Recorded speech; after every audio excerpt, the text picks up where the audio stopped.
That was frustrating, wasn't it? A tough loss to watch the Chicago Bears at the hands of the Green Bay Packers.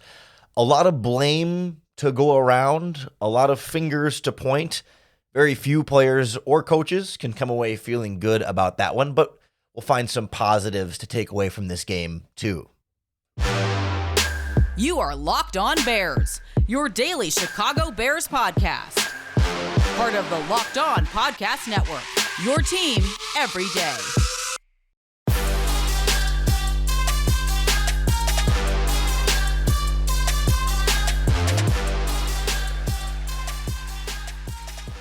This is Locked On Bears, and I'm your host, Lauren Cox. I'm here to bring you your daily, in-depth Chicago Bears news and analysis. You can follow me on Twitter at CoxSports1. You can follow the podcast on Twitter, on Facebook, and on Instagram at Locked On Bears. You can join the Locked On Bears Facebook group for even more Bears talk. And make sure you hit that subscribe button on the Locked On Bears YouTube channel to keep up with all of our video podcasts as well. Thanks for making Locked On Bears your first listen today. We're part of the Locked On Podcast Network, your team every day.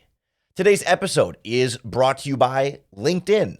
LinkedIn Jobs helps you find the qualified candidates you want to talk to faster. Post your job for free at linkedin.com/lockedonnfl. That's linkedin.com/lockedonnfl to post your job for free. Terms and conditions apply. On the show today, we break down what went wrong against the Green Bay Packers. We start with poor offensive line play in both the running game and pass protection, as well as, I thought, poor play calling and general offensive coordinating by Luke Getsy. Not to absolve Justin Fields from blame, because he's certainly a part of that conversation as well. But I also want to look at the lack of pass rush and where the Bears were a little bit too easy on Jordan Love defensively, and also the penalties really holding this team back. But I don't want to take this whole podcast dwelling on all the negatives and being super pessimistic about everything the whole time. So we'll wrap up looking for some positives, some things we can take away from this game that give you some hope and some optimism for the future. And believe it or not, there are a few different things we can pull from this one. But I think the biggest story of the game for me in this is, like, as I try to sit down and think, okay, like, if you had to power rank the reasons the Bears lost, not that I want to sit here and actually do that, but if you're just trying to think, like, what were the biggest factors that led to them losing? Because I think across the board, there are very few players or coaches that were immune from criticism from this game. A lot of bad everywhere on the roster. And I found myself coming back to over and over again, like, yes, this is not the only thing, but the two biggest things for me was the poor offensive line play, and I think the poor play calling by Luke Getsy compounding then the poor offensive line play. And it sort of is the ripple effect from there, because it's like, okay, poor offensive line play, coordinator not adjusting to the poor offensive line play, then Justin Fields struggles a little bit more, running game struggles a little bit more pressure on Fields. Fields forces things, fumbles, turnover, interception, right? I mean, and starts to build out from there. Then it puts the defense in a worse spot and they give up more points. But as you sort of follow the ripples back to the initial drop in the pond, to me, it's that offensive line and it's the play calling. Justin Fields was under pressure far too much, and particularly far too quickly. One of the questions we had coming in this season about Justin Fields was, can he get rid of the ball quicker? Is he going to hold on to the ball too long? You know, sometimes last season, there were issues with pocket presence in that regard, where he would either leave the pocket too soon when there wasn't pressure, or he would hold on to the ball too long and invite pressure as a result. Haven't had a chance to go back through the all 22 of this game just yet, but watching it live, it felt to me like it wasn't always, instant offensive line pressure, but it was not like, okay, he has time back there and then the pressure comes, right? There's not that like pause where he's at the end of his drop back, he's looking, then he's got to run. It was often too quick pressure at him, sometimes unblocked. The Packers did a good job of blitzing him a decent amount. I'm curious to see the numbers on that, but they made Fields uncomfortable, and it limited what the Bears could do offensively. I think as from an offensive line perspective, it looked pretty bad across the board. So a bunch of penalties on Braxton Jones. We'll get into that in a minute. Lucas Patrick, I thought, not great at center, but even so, I thought the right side of the offensive line may have been worse than the left for the most part. Nate Davis, very disappointing for me. Darnell Wright, as a rookie, I think we expected some ups and downs from him. And certainly it was visible in pass protection. It was also visible in the running game, we should include here. Like the Bears finished over 4 yards a carry. But if you look just specifically, Bears running backs, Khalil Herbert, Roschon Johnson, and Donta Foreman, 19 carries for 63 yards. That's 3.3 yards per carry by Bears running backs. And most of that came in what you might call garbage time. I don't know if you want to call it garbage time or not. It's not a great phrase in general. With Roschon Johnson running really, really well, in the fourth quarter, but the Bears were down 3 possessions. And so I don't think the Packers were necessarily, gearing up to stop the run quite as much. Fields was their leading rusher. That was part of the problem with the offense, not being able to run the ball, not being able to give Fields time. And then you add on top of that an offensive coordinator in Luke Getsy that kept calling screen passes, and the Bears receivers couldn't block the screen passes. The offensive line couldn't get out in front on the screen passes. I know they worked well in the preseason, but they just would not adjust and abandon that play calling. I can't wait to see the PFF numbers on how many screens they called in this game, because so much of Justin Fields' passing then was behind the line of scrimmage, or in the very short game. Like when you look at his next gen stats dot chart, vast majority of his passes short and horizontal, when he is, as we know, a downfield passer. Yes, it's harder to pass downfield when your offensive line is not protecting well, but your offensive coordinator can do more to help the offensive line. You can leave tight ends and running backs in to block more, which they did some, but not enough. You can be smarter about your rollouts. They tried to roll it out a little bit, but they'd leave the guy unblocked at the end line of scrimmage, and the pressure was on Fields right away, and he couldn't load up and deliver a pass downfield. You can move the protection, though, with Fields to give him time on those plays. You can run under center play action that actually fools the defense, as opposed to the little token ball movement out of shotgun where no one really bites in the play action at all.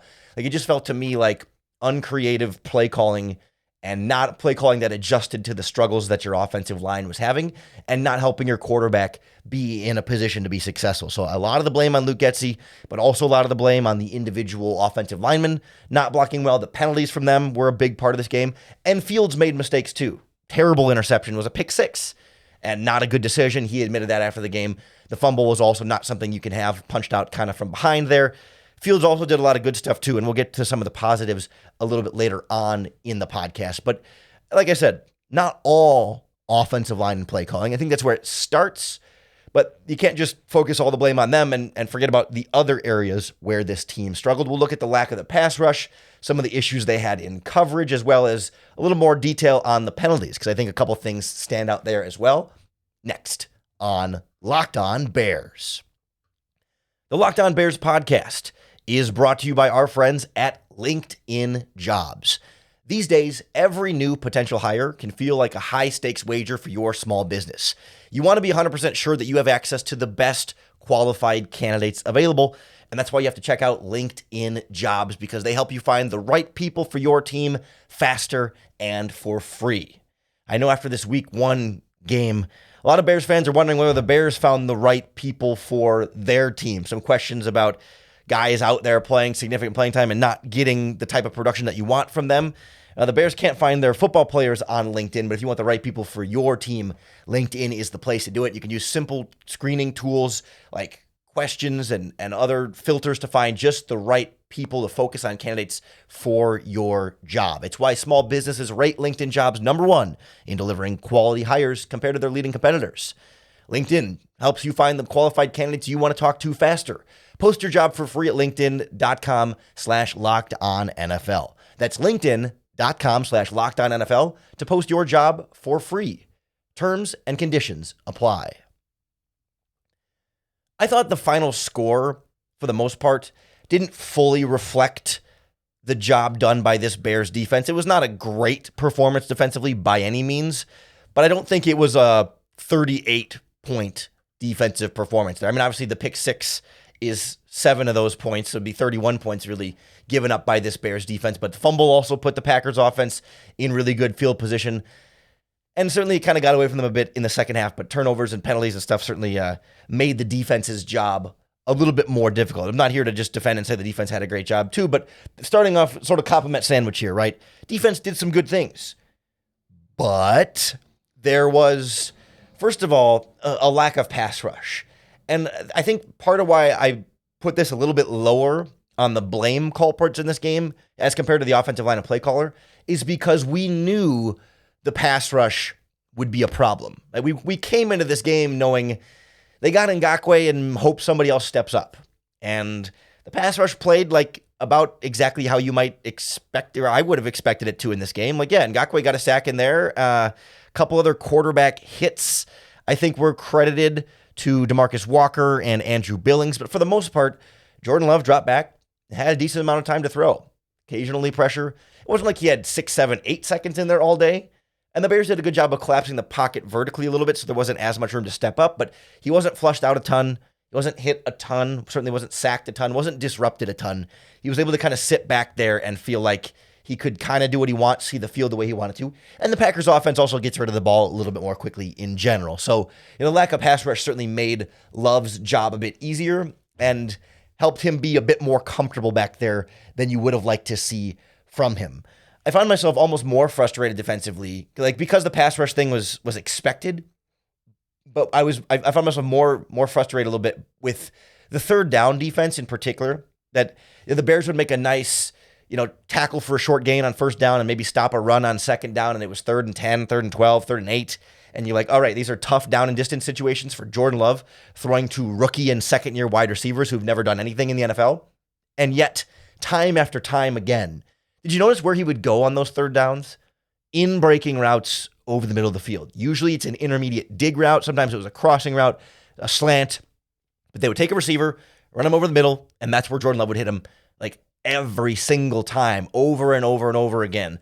Shout out to Shane Marsaw at Wazram on Twitter, because he kept calling it out too. It's like, all right, 3rd and 10, here comes the route over the dig over the middle of the field. And over again, the Bears never adjusted coverage-wise to take those away. I mean, you saw it perhaps in the worst part on the touchdown that Eddie Jackson gave up to Dobbs in the back of the end zone, where it's like, they've been going over the middle of the field all game and continue to after that point. And Jackson's like that safety in that spot. You just can't let Dobbs get in front of you. You're in the middle of the field. Like, you need to have inside leverage. You don't have help to the inside. It's just you. And he still lets Dobbs cross him in the face. And, of course, Jordan Love is ready for it, watching it the whole time. And Eddie Jackson gives up the touchdown there. It was not good Eddie Jackson on that play. And so it was just frustrating that they never adjusted coverage-wise. We saw him go to like some man coverage, but it was like man with a single deep safety, not a robber safety underneath that cut off the middle of the field. Or, cover 3, bring another safety down, like a robber coverage again, and cover 3 to take that away. Like, take inside leverage. Don't let Jordan Love go where he's comfortable, hitting that middle of the field in breaking route on time out of his pocket. You either have to disrupt his drop back and his release so he can't step up and fire that in right when he needs to, or you got to jam the receiver and not give him that separation when he breaks over the middle of the field. Make Love throw it to the outside. Make him throw it deep. We saw him miss a number of deep balls in this game. He almost missed the wide open one when the tight end was uncovered on the, he's not that great at honing those in. Make him throw there. Don't give him the easy ones over the middle of the field that he absolutely wanted and ate the Bears up. So I was pretty disappointed with how the defense handled that. The other big one then is the penalties. The Bears, you heard after the game, Matt Eberflus kind of blamed the penalties. Justin Fields blamed penalties. I think DeMarcus Walker, a few other players all kind of blamed the penalties here, which is totally understandable. 7 penalties for 61 yards in this game. It was worth noting, though, out of those 7 penalties for 61 yards, 0 against the Chicago Bears defense. They had 3 false starts, one on Braxton Jones, one on Darnell Wright, and then that one play where the whole offensive line moved and Lucas Patrick didn't snap it, so not blaming any one. That was on Patrick and Fields. You had 2 holding penalties, both on Braxton Jones. He had 3 penalties in the game. And then your other 2 penalties were on special teams. I think a face mask on Travis Homer and an unnecessary roughness on DeMarquise Gates. So credit to this Bears defense for not being sloppy with penalties in that way, but it felt unprepared and undisciplined from this Bears offense. It's like it's week 1. Like you guys have been getting ready for this for how long? And the penalties definitely holding them back. The problem with using penalties as the excuse here, or maybe not the excuse, but the explanation or whatever you want to call it, the Green Bay Packers had more penalties for more yards. They were the sloppier team penalty-wise. They had delay of game. They had false start. They have defensive holding. They had an unnecessary roughness. They had, I think it was 9 for 90. I don't have that number in front of me, but I think I remember it being 9 for 90 compared to the Bears 7 for 61. Yes, those are the numbers there. Like, they had 2 more penalties for almost 30 more penalty yards. The Bears gained more from penalties than the Packers did. and yet obviously didn't have a particularly big outcome or big impact on the outcome of this game. So yeah, the penalties were a problem and certainly were part of what hurt this Bears offense. I think the Bears penalties were more inopportune and were, like, hurt them in more specific ways, like the Packers penalties, 5 yards here or 15 yards here, where the Bears then couldn't do anything with it. Whereas I think the Bears penalties hurt themselves a little bit more comparatively, but still, both teams had a bunch of penalties here. This was not like a Bears exclusive problem, but it certainly was a big part of the Bears not performing well in this game. So across the board, offensive line, play calling, pass rush, coverage over the middle of the field, penalties. It's on the coaches. It's on the players. Maybe it's on Ryan Poles for not getting better players in there too. It's everybody. No one did what they were supposed to do against the Green Bay Packers. And that's why it feels like this one hurts a little bit more, is a little bit more frustrating, a little bit more disappointed. You can't just point at one guy and say, oh, he screwed it. And if you just bench him, or if he gets better, then you'll be fine. Or you point to one position group and say, oh, if they can just focus everything on fixing this one thing, the team will be good. But when it's everything, what do you do? Where do you start? Well, you start by trying to find some of the positives from this game and build on the strengths of what you had in this one, and then try and then kind of fix some of the weaknesses off of that. Let the strengths sort of raise everybody else up, get some confidence in that, and get things rolling in a positive direction and have that bleed over into the areas where maybe you were struggling. So let's go through some of the areas where the Bears did really well in this game despite the loss next on Locked On Bears. The Locked On Bears podcast is brought to you by our friends at FanDuel Sportsbook. Nothing better to start this NFL season than with incredible offers from FanDuel, America's #1 sportsbook. Because right now, new customers just need to bet $5 and you'll get $200 in bonus bets right on top of it, guaranteed. You literally put $5 down, $200 enters your account to keep betting on everything you're looking for: spreads, money lines, player props, you name it. Plus, all new customers who make that $5 bet will get $100 off your NFL Sunday Ticket subscription from YouTube and YouTube TV. If you had any trouble watching the Bears game, however you watch or stream the games, YouTube TV, NFL Sunday Ticket can see not only the Bears game, but every game. And you're going to get $100 off if you place a $5 bet with FanDuel. Visit FanDuel.com/lockedon and get this season rolling with an offer that you won't want to miss. FanDuel, an official sports betting partner of the NFL. Despite the despair, so many things going wrong, and all the bad things the Bears did that we just spent the last 17-ish minutes talking about, there were some positives to take away from this game. There were little glimmers here and there of things that, you can look at and say, oh yeah, that went well, or that's positive, that's trending in the right direction. There's something there that we can feel like, okay, well, we can carry that with us in the next week and the rest of the season and say there's something to work on here. There's something to hang your hat on and say, okay, we'll start here and work our way up from there. First of all, with Justin Fields, I thought the pocket presence was generally better. There was a play in particular, I think it was the first or second quarter, where there was some pressure off the right side and he stepped up and then stayed in the pocket and kept his eyes downfield and threw the check down in a play that last season Justin Fields would have scrambled out of the pocket. For sure. It was, you could feel it in that moment where that's the play where he just takes off because there is real pressure, but he stayed in the pocket and stepped up so the offensive lineman could recover and extended the play, not really necessarily with his legs, but extended the plays with his eyes downfield still and was able to throw the ball. I really am looking forward to breaking down the all-22 film of Justin Fields' performance in this game. It's going to be a video exclusive for members of the Locked On Bears Insiders group with subtext. Highly recommend you joining that if you want all 22 video breakdowns of Bears film all season long.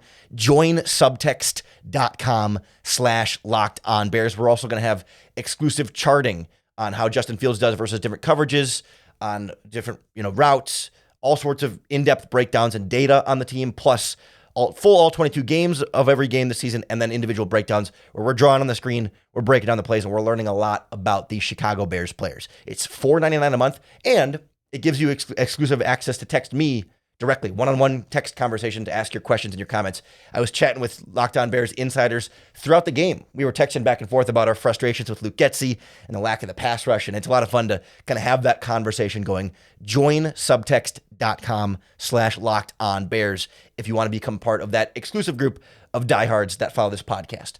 Other positives: Roschon Johnson came in that second half and kind of took over for a little bit. They gave him some extra run there. I mean, it ended up only being 5 carries, but for 20 yards and a touchdown, thought ran really well, ran over that Packers safety, lowered the shoulder, and delivered the hit. And then as a receiver, Roschon Johnson led the Bears in catches, 6 catches for 35 yards, 7 targets in this as well. So, like, he was getting the ball. He looks good. We said I said on this podcast when the Bears drafted him, that's your starter in 2024, maybe 2025, but that he's a starter. He's a future starting running back. He could do it all, and he's good. He's really good, and this was the start for Roschon Johnson. You feel like he hits a couple of really nice blitz pickups as well that you saw in that game. Good as a receiver, good as a runner, good as a blocker. Like, that's what you're looking for there. He looked the part as an exciting rookie that I think we can be fired up about. Tyler Scott got in there a little bit too. And I think he ended up finished with 2 catches for 14 yards, but it's the same number of catches as DJ Moore, which is, again, I didn't mention that during the Luke Getsy part, but like, you got to scheme up plays for DJ Moore. Make him the first part of the progression. Run routes that are going to get him open, that are designed for another player to clear out and then make room for DJ Moore. Like, an offensive coordinator can do that, and the Bears did not do that. But we didn't know if Tyler Scott would get any snaps week 1 of his rookie season. And when they made St. Brown and Velus Jones inactive, okay, it seemed a lot more likely at that point. But like, entering training camp, we didn't know what kind of role Tyler Scott would have, how that would go from here. But he got some decent playing time. He made a couple catches. He made a guy's miss after the catch. I thought that was nice. The rookies getting in there and having an impact. I also thought Yannick Ngakoue kind of checked all the boxes for me. Like, sure, he didn't take over the game and dominate, but like, he met expectations.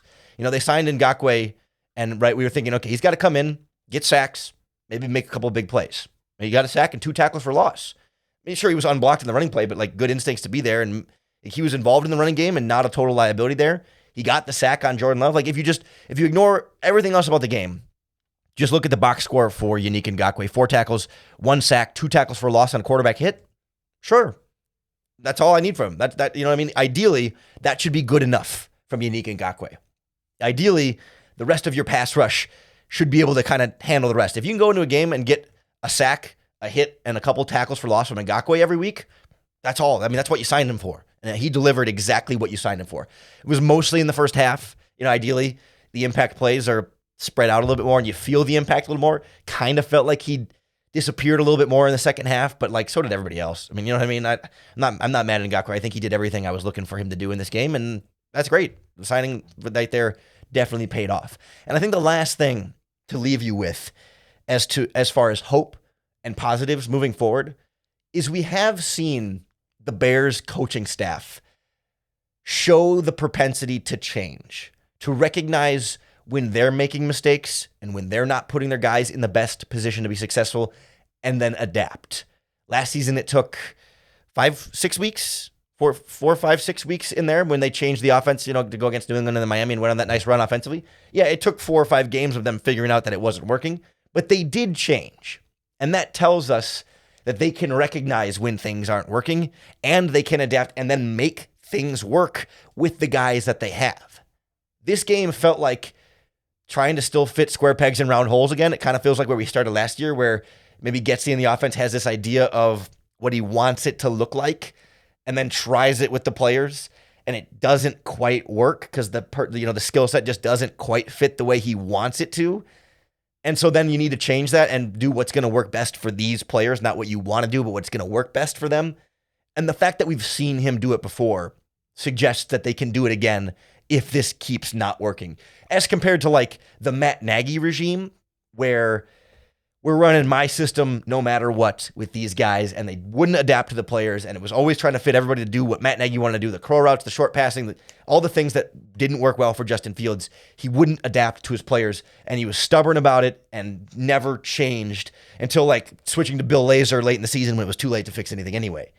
Luke Getsy has been a little bit quicker to admit a mistake or admit when change needs to happen and start to change it. And so, yes, things were bad in a lot of different ways, but they can and should and will change. It's just a matter of how quickly. Last week it was, 5-6 weeks? Maybe this season it can be a little bit sooner than that.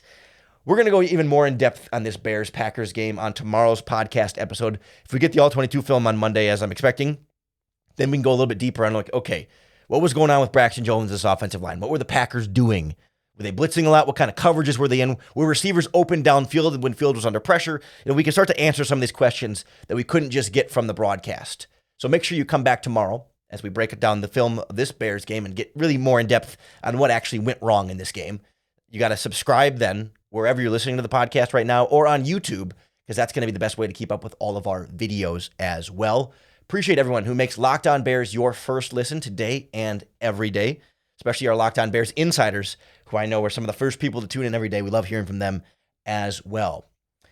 Coming back tomorrow for the All-22 breakdown. We'll do pretty soon. We'll be previewing the Buccaneers game after that. Going to try and get some interviews and stuff going throughout the rest of this season as well. Lots of goodies coming your way. Appreciate you tuning in. Hopefully the positives at the end of this episode leave you feeling not necessarily better about the result, but maybe less pessimistic about the rest of the season. And at the very least, I hope you can still find some time today to bear down.